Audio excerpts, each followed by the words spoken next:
Your commentator is Joe O'Brien.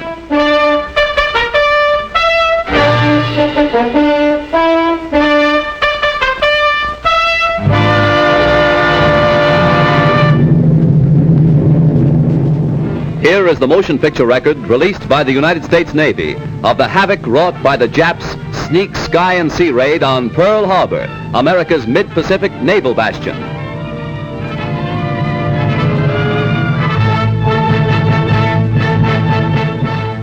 On December 7th, 1941, Japan, like its infamous Axis partners, struck first and declared war afterwards.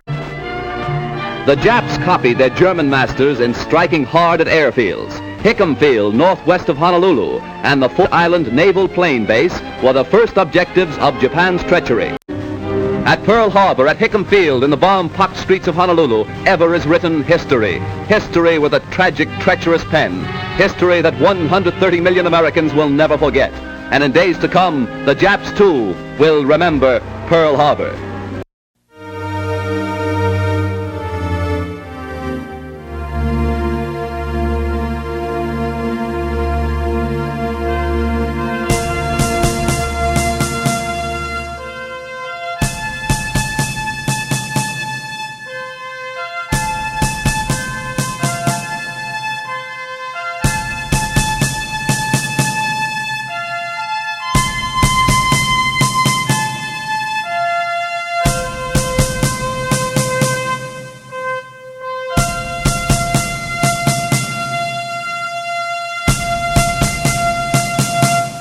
I'm going to give you a pretty good story.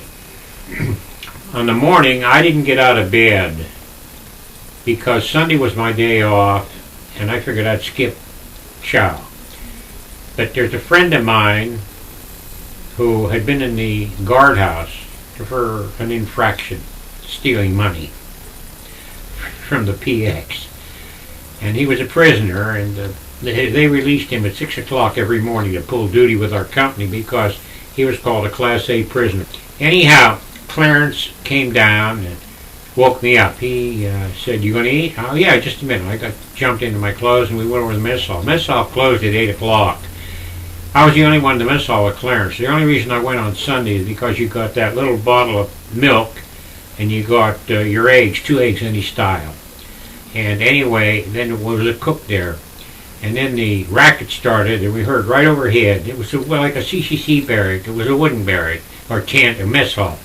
They convert into mess halls. And anyway, something came right over top of the mess hall right away. It was about maybe 8 o'clock, 5 till 8, I don't remember. And we looked out. There was no windows there. It was all screening. And we looked out, ran over, looked out. And it was so low, you could see the red balls, and didn't dawn on us what it was. And right over top, thank God, didn't strafe us. So what happened? I thought he was going to land over there right on the runway at John Rogers, which is now the Honolulu International Airport. And then all hell broke loose, and we ran over to the barracks, or to the orderly room, and everybody was gathered there. Nobody had any ammunition. We carried a pistol at that time. Well, our commanding officer, Captain Blank, came in. He'd been out riding his horse. And anyway, they couldn't break in. And anyway, he opened up the ammunition and he passed out a clip for your .45. And he as much as said, "You're on your own," more or less, something like that. And anyway, everybody took off. I didn't know where they went. But I just walked over to the barracks, and I could watch it. And I sat on the steps outside. There was nobody around. But anyway, Pearl Harbor was right to my right. The only thing that separated Hickam Field, which was a giant air base, a couple hundred airplanes. And I was in the Civil Corps. I wasn't in the Air Corps. We handled all communications for the 7th Air Force, the Bomber Command. And anyway, the only thing that separated us was a fence. And anyway, finally, Cliff Williams came over, and he later became a bomber pilot. And the attack, well, we just sat there. We watched everything. A couple times they strapped pretty close. I was small then, about 150 pounds, and we dove in under the barracks because there was a crawl space. And anyway, they strafed down that area. And then I walked out front. The attack, that was 9 o'clock. The first attack was over. And anyway, everything was burning, the barracks. They'd bombed the mess hall. There were 25, 30 guys in the Air Corps mess hall. That was a big 3-story building. And beautiful Air Corps barracks. They ate good food. And anyway, the runway was right to the left. And there were no revetments to hide the planes in. Or to separate them. So they knocked out practically everything. B-18s, B-17s, whether they were B-24s, I don't remember, but there were other assorted airplanes. But everything was just burning. And anyway, Pearl Harbor was another thing, right across the fence, and all you could see was smoke and bombs and explosions, and it was just, well, we didn't pay much attention because we ran up. And then he ran right outside our barrack where the flagpole was. It had been strafed. And this good friend of mine in Spangler, Leon Biss, he was a machine gunner for ground defense. And I said, "Hey Leon, how you doing?" Well, he said, "I fired 2,700 rounds and didn't hit a thing." I said, "You want a loader?" And he said, "No, I got a buddy here." And it was funny because he was right there in the line of fire. But he was fearless. So we walked up, Cliff and I, and we turned left. Oh, by the way, I looked up to the right, and the chapel they built, nice little chapel, was gone. They bombed, for some reason they bombed it, or strafed it. It was burned. Must have been bombed. Maybe an incendiary, I don't know. And anyway, the chaplain and his assistant had been killed inside. They ran back in to see if they could retrieve some of the religious articles. Well, anyway, they died inside there. And we turned left, and where the beer garden had been, they called it the Snake Ranch. You could get Primo Beer, which was owned by Joseph Schlitz now. But anyhow, and they served hard-boiled eggs for a nickel apiece. And anyway, it was gone. But outside, there was a car up over the curb. In those days, these cars had running boards. And it had been burned. And there were 2 GIs with their heads. They tried to get their heads under the running board, and they were on their hands and knees, and they were dead. Concussion from the bomb that probably knocked out the beer garden. And maybe it landed on the parade ground, I don't know. And then the other side, we stood and wondered. We recognized their faces, but we didn't know them. There were 5,000 Air Force men there. And anyway, on the other side, there were 2 more, and they were all on their hands and knees. They saw what was coming, but they couldn't escape it. But you always try to get your head down, keep your head down. And anyway, just then all along the southern coast of Oahu, Fort Kamehameha, artillery, their anti-aircraft got going. They were the first attack. Our anti-aircraft was fused. They weren't fused properly, the gun, and they were everything would seem to be exploding below the Japanese planes, and that's why they did so much damage. But that flak, it was all black smoke, and the flak was coming down. But anyway, then the second attack started, and then all along the southern coast and all in there, and the ships that were still able to fire, they got the anti-aircraft going, and they were doing much better. But Cliff and I started to run, and there was one opening to get into. There was 2 empty hangars on the other. They didn't touch those 2 empty hangars. I think they might have been used for training or something. So we ran into the first one, and we stood in the doorway and watched it. And finally, it lit up a little wee bit. It wasn't over. And I said, and we had to run 50, 75 yards to get into the control where the operations building was, which is right on the runway. And anyway, that's where I used to go to. I went to duty there at the message center, and where I was a teletype chief. And they had radio operators and message center guys, and it was a big communication center. And anyway, I remember we ran, and we got in there. I remember the sidewalk going in. I slipped on it. It was covered with blood, so something. But they'd been hauled away, whoever it was. I found the rest of my company. They're down here in the safety of the building. Well, the Japs, if they were going to invade, they wanted to save the control tower, which was up on top. And anyway, the strafing was just horrendous. I'll never forget the noise. And we were all trying to get our heads under a table. So what I did during the rest of the attack, I figured I had to keep my mind off it. I remember my captain said, he gave me an order once before, not a couple of weeks before. He said, I want you to clean these typewriters. Now I figured, what the hell, nothing to lose. If we're going to die, we're going to die. Let them hit the building. So I got out the carbon tetrachloride, the oil, and my brushes, and I did all the keys on the typewriter, put new tapes in, and kept my mind off it pretty well. And then about a little after 10, I think it was just about over. They had to go back to get on their carriers.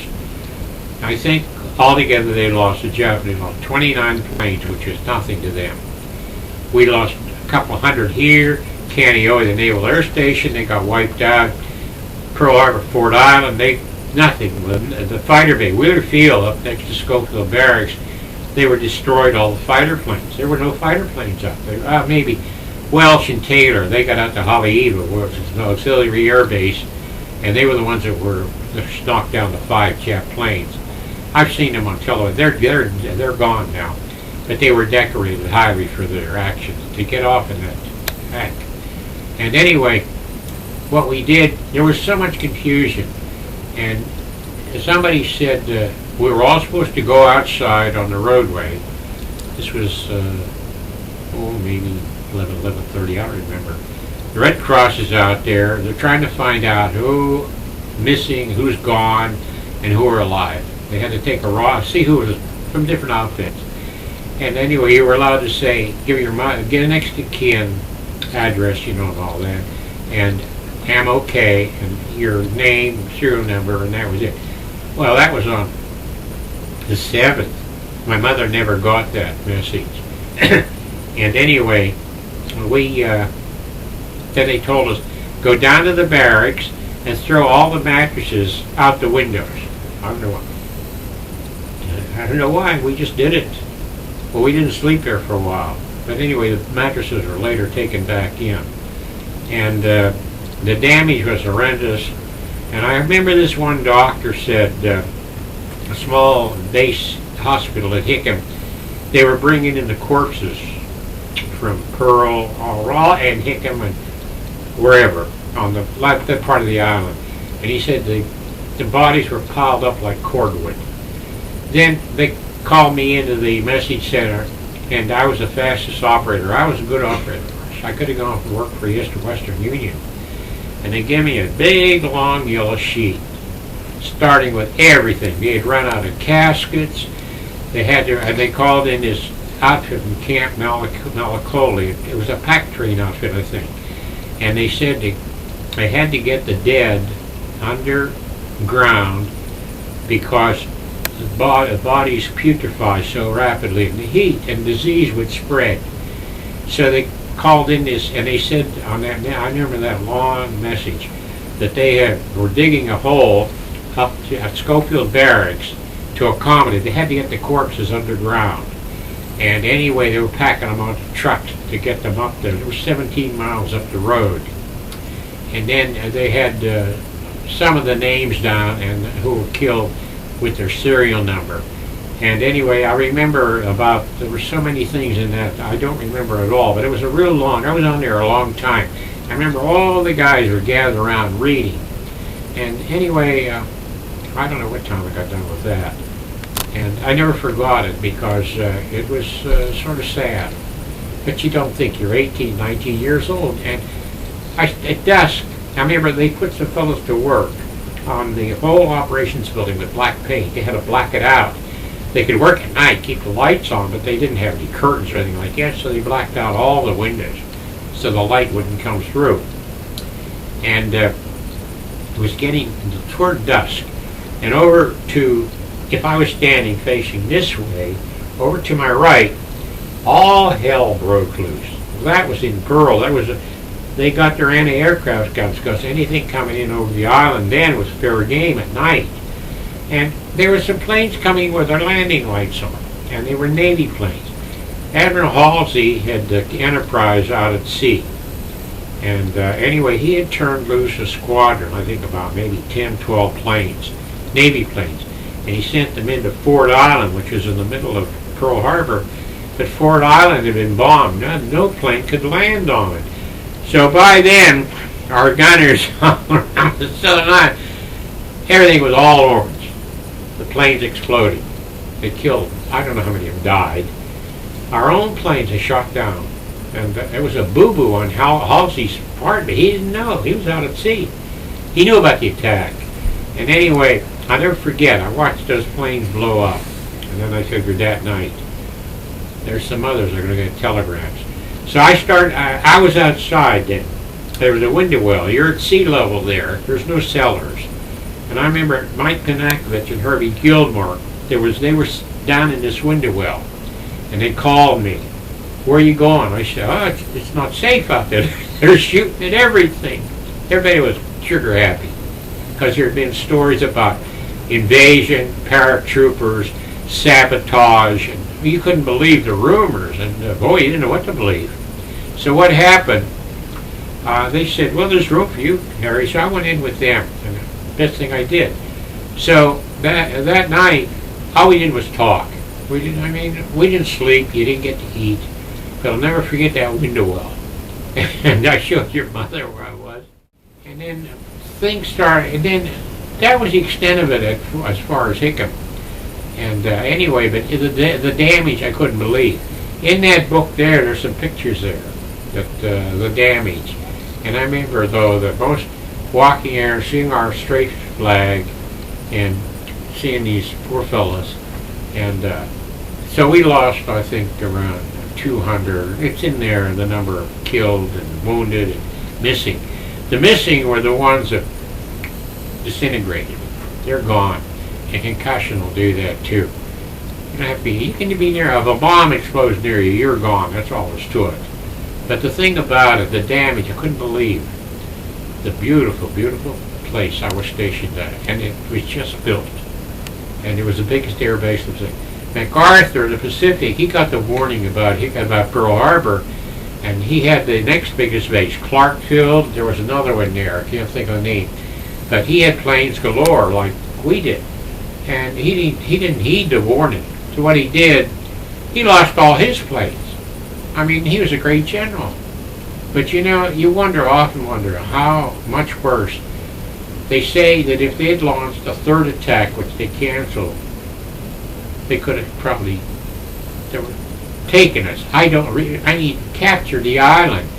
But there's a possibility we had a lot of men on the island, maybe 50,000 GIs and sailors and Marines, you know, and it would have ended up like Corregidor. But I don't think they could have. There were rumors that they had landed at Waimanila Bay and all around the island. You could land because of beautiful beaches. And you know, we didn't know what to believe because anyway, they didn't come back. We thank God for that. Then the ending, strafing stopped, the bombing stopped. Planes had left. The only ones who were left were the ones way up above, photographing, you know, the whole thing. And this Colonel Clay I. Hoppo, a World War I Signal Corps officer, I read a book in World War I, and he was on the battlefield. Well, he was an older man now. He had before the Sam Brown belt, and he was the chief signal officer for all our area, the Signal Corps. And anyway, he was well respected. He'd come out, we were all out there looking. He's looking through his binoculars. Yep, they're Japs, all right. Never forget it. As long as I live. I could have told him that at 8 o'clock. That was a shock. We laughed. We couldn't believe it. And it was just what happened. Of course, that was about it. Go ahead. When did you get to go home? The first time was they wouldn't let me go. In the old days, you were supposed to get furlough, I think, every year, maybe 30 days. I never had a furlough. So I got there in November 40, the 5th of November 40. So I was there Christmas 40, 41, 42, 43, 44, and I was come back to Saipan. I was away 5 Christmases. And then I was supposed to, then they wouldn't let me go. And because our guys, You didn't know where they went. Some of them went to some places never heard of, like Funafuti down in the Elise Islands. It was a small air base. It was near Tarawa in the Gilbert, which Marines had a bloodbath too. And anyway, one of my best friends died down there from pneumonia. Ellen Moore, she was a cook. And anyway, they told me I was going down under to get packed. So I was waiting in the tent. I had my barracks packed. You had to go to the orderly the day before, take out a new will, and they take you into Honolulu to a big warehouse. You took all your belongings in a foot pocket. It was tagged. You got a tag, and you left it behind the orderly. That's in case something happened, they just ship it home to your parents or your mother. So anyway, I was sitting there waiting for the Jeep to take me up to the airport to the runway. And anyway, my first sergeant, Paul Goyette, he was an older fellow. We were real good friends. And he walked in the barrack and he said, "You've never been home here?" I said, "No." He said, he said, and he came over later. He said, he's there, and Captain Blank wants to send you. And he said, "You're liable never to get home." Well, that's a chance you take. He said, "You're not going home. We're going to let you go home on a furlough. Of course, that costs you your place." Oh, the only time I go. And that, I got home. They flew me back to San Francisco or Hickam Field.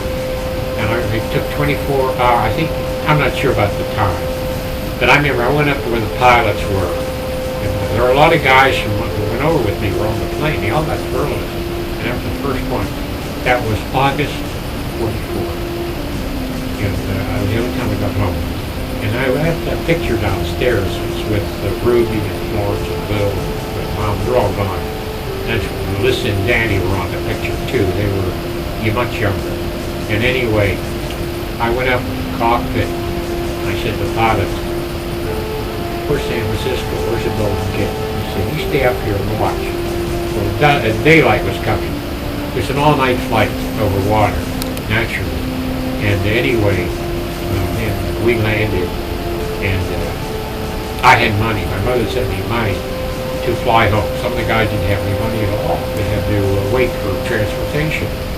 So we stopped at Albuquerque, New Mexico, Chicago, and then Pittsburgh. We had to stop. The planes didn't fly long distances. They had to refuel. So Ruby and Norman met me at the old Pittsburgh airport, wherever it was, the Keys, I don't even remember. And anyway, we went to Candy, and Mom and Lil, they were all there. And it was dark. And I was sort of maybe excited,